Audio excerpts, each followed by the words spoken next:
Want to completely dominate the room with your presence? Here's how to mog. First, looks mog the competition by dressing better than them. When everyone else wears schlubby t-shirts and yoga pants, you show up in tailored clothes that highlight your sculpted arms or your fabulous behind.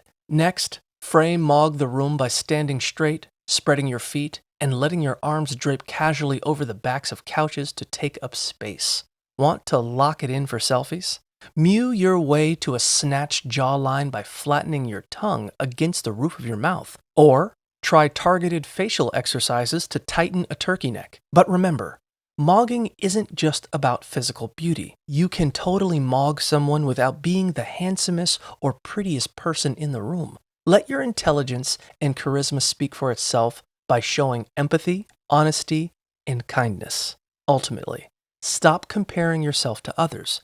Feel confident in who you are, flaws and all, and just focus on being your best self.